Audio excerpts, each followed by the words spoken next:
दिनांक 17/10/2021 को रांची चुटिया इंदिरा गांधी चौक के समीप ओम दाल मिल कंपाउंड में विश्व विख्यात स्वामी व्यासानंद जी महाराज के सत्संग का आयोजन हुआ। आपको बता दें कि बीते 40 सालों से अग्रवाल परिवार हर वर्ष सत्संग का आयोजन कर लोगों को आध्यात्म से जोड़ने की कोशिश कर रहा है। सत्संग के कार्यक्रम में भारी मात्रा में भक्तों की भीड़ देखने को मिली, जो स्वामी व्यासानंद जी के दर्शन मात्र को व्याकुल थे। सत्संग में विश्व विख्यात स्वामी व्यासानंद जी महाराज ने लोगों को खुद के आध्यात्म पर भरोसा और मन पर काबू करने का तरीका बताते हुए लोगों से भारी संख्या में आध्यात्म से जुड़ने की बात कही।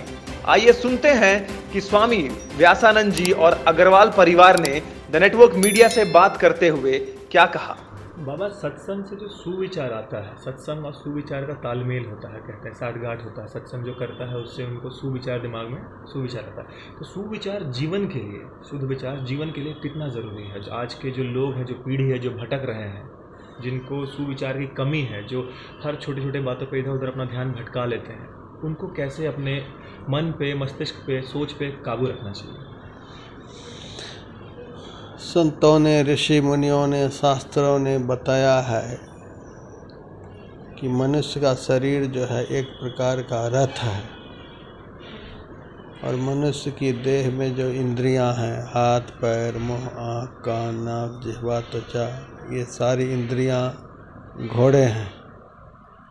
मन मनुष्य का लगाम है, और बुद्धि जो है वह सारथी है।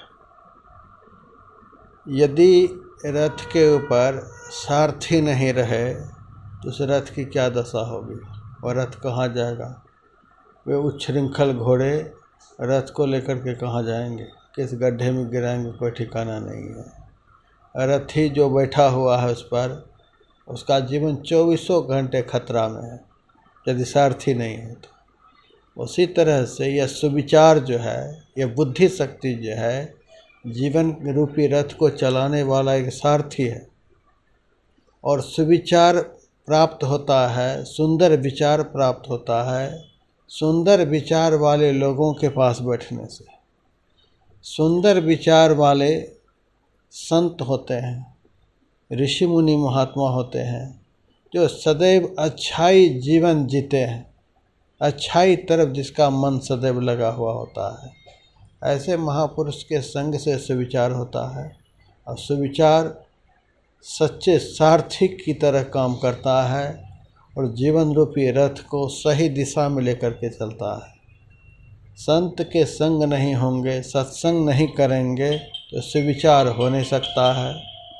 और सुविचार के अभाव में जैसे सारथी के बिना रथ की दुर्गति और रथ पर बैठने वाले की दुर्गति, उसी तरह से सुविचार के बिना मनुष्य के जीवन किस तरफ जाएगा, किस दुर्गति में जाएगा, इसका कोई ठिकाना नहीं है। कितने सालों से सत्संग करा रहे हैं?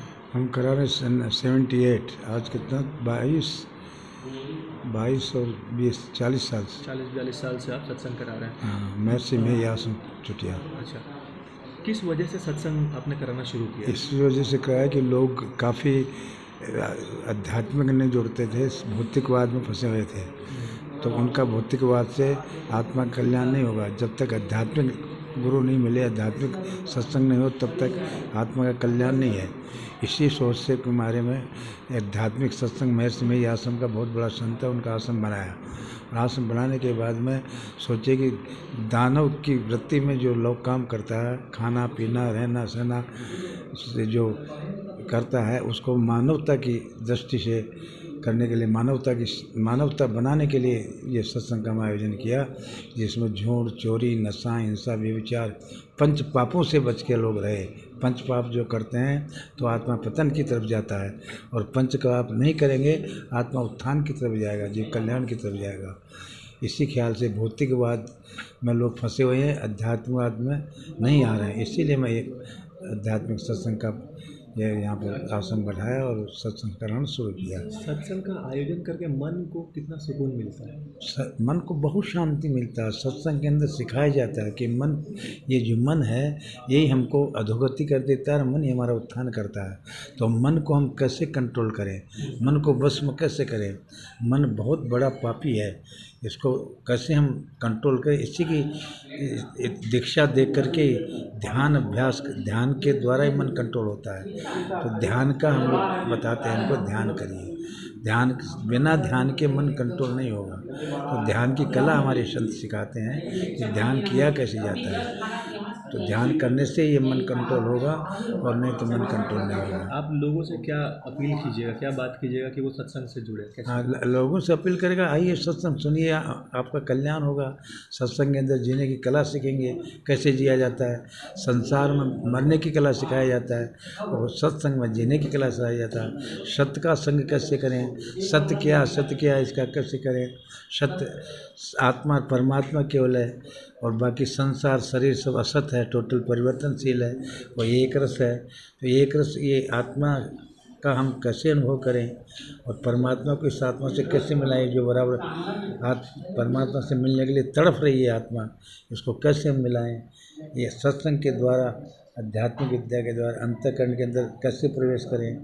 10वें दरवाजा में 9 इंद्रियां से छोड़ के 10वें दरवाजा में कैसे प्रवेश करें, इसकी कला सत्संग में सिखाई जाती है। बहुत बहुत शुक्रिया। मुड़ू मलियादाग बोल के जगह है, वहाँ पर काफ़ी ग्रामीण क्षेत्र में लोग मांस मदिरा में ये सब मांसाहारी खाते थे, परंतु इनसे जुड़ने के बाद वो शुद्ध शाकाहारी हो गए और काफ़ी माने प्रेरणा मिलती है। ध्यान भजन साधना में वो लोग काफ़ी, हम लोग से भी काफ़ी आगे निकल गए और काफ़ी गांव के गांव माने चेंज हो रहे हैं लोग। मतलब मांस मदिरा का सेवन बंद हो रहा है और लोग इससे जुड़ते जा रहे हैं सत्संग में, जिससे उन लोगों को निष्ठा, सत्य, ये सब काफ़ी अच्छे चीज़ बोल रहे हैं। शुक्रिया। एक्चुअली शरीर की, मन की, आत्मा की शुद्धि एक्चुअली होता क्या है कि जब हम लोग सत्संग सुनते हैं तो कहीं ना कहीं हम लोग के मन में ये विचार आता है कि हम लोग ऐसा नहीं करें या अहिंसा नहीं करें या झूठ नहीं बोले। एक पल को वो होता है, तो सुनते सुनते क्या होता है ना, आत्मा में इतना ज़्यादा वो हो जाता है कि हम लोग फिर अच्छी चीज़ों की ओर जाते हैं। सत्संग का मेन यही होता है कि हम लोग ध्यान ज़्यादा से ज़्यादा करें, अपने कर्म अच्छे रखें। तो ये सत्संग ही सिखाता है कि सुनते सुनते हम लोग अच्छी चीज़ें कर पाते हैं। अच्छा, मन को कितना सुकून मिलता है जब कोई सिद्ध पुरुष स्वामी आते हैं और प्रवचन देते हैं, अच्छी अच्छी बातें बताते हैं, मन को कितना सुकून मिलता है, शांति कितना मिलता है? मन की सुकून की व्याख्या तो देखिए है ही नहीं, इतना सुकून मिलता है सत्संग से। मतलब ऐसे लगता है उस पल को तो हमें सब कुछ मिल गया दुनिया का, और सबसे लकी व्यक्ति हम है कि इनके मुखारविंद से हमको सत्संग सुनने को मिल रहा है। बताइएगा, पिछले कितने सालों से आप लोग ये सत्संग करा रहे हैं? ये सत्संग मैंने हमारे बाबूजी करीब 70 के आसपास से जुड़े थे और उस समय से हम लोग भी बचपन से देखते देखते उनके पदचिन्ह में चले। और बाबूजी हर साल मैंने कई सत्संग का आयोजन करते हैं। यहाँ पर सत्संग भवन का एक उन्होंने निर्माण किया जिसमें सभी स्वामी मैंने काफ़ी लोग आते हैं। महर्षि मेही जी, नारदानंद जी हमारे इस घर में भी आए हुए हैं, जो विवेकानंद जी के शिष्य। तो बाबूजी को बचपन से ही लगाव था सत्संग में और हम लोग भी बचपन से देखते देखते उन्हीं के मैंने चले हैं और काफ़ी अच्छा मैंने हम लोग महसूस करते हैं। अच्छा, पिछले साल जैसे कोरोना सब चल रहा था, हाँ। इस साल जो आप लोग गाइडलाइंस के तहत सब कुछ किया? हाँ, सब गाइडलाइंस के तहत एकदम दूरी सब बना के रहे और कोई दिक्कत नहीं है। अगर आप हमारे चैनल पर नए हैं या आपने अभी तक हमारे चैनल को सब्सक्राइब नहीं करा है तो जल्द से जल्द हमारे चैनल को सब्सक्राइब करें ताकि हम आपको देश विदेश में हो रही सारी घटनाओं से अवगत करा सकें।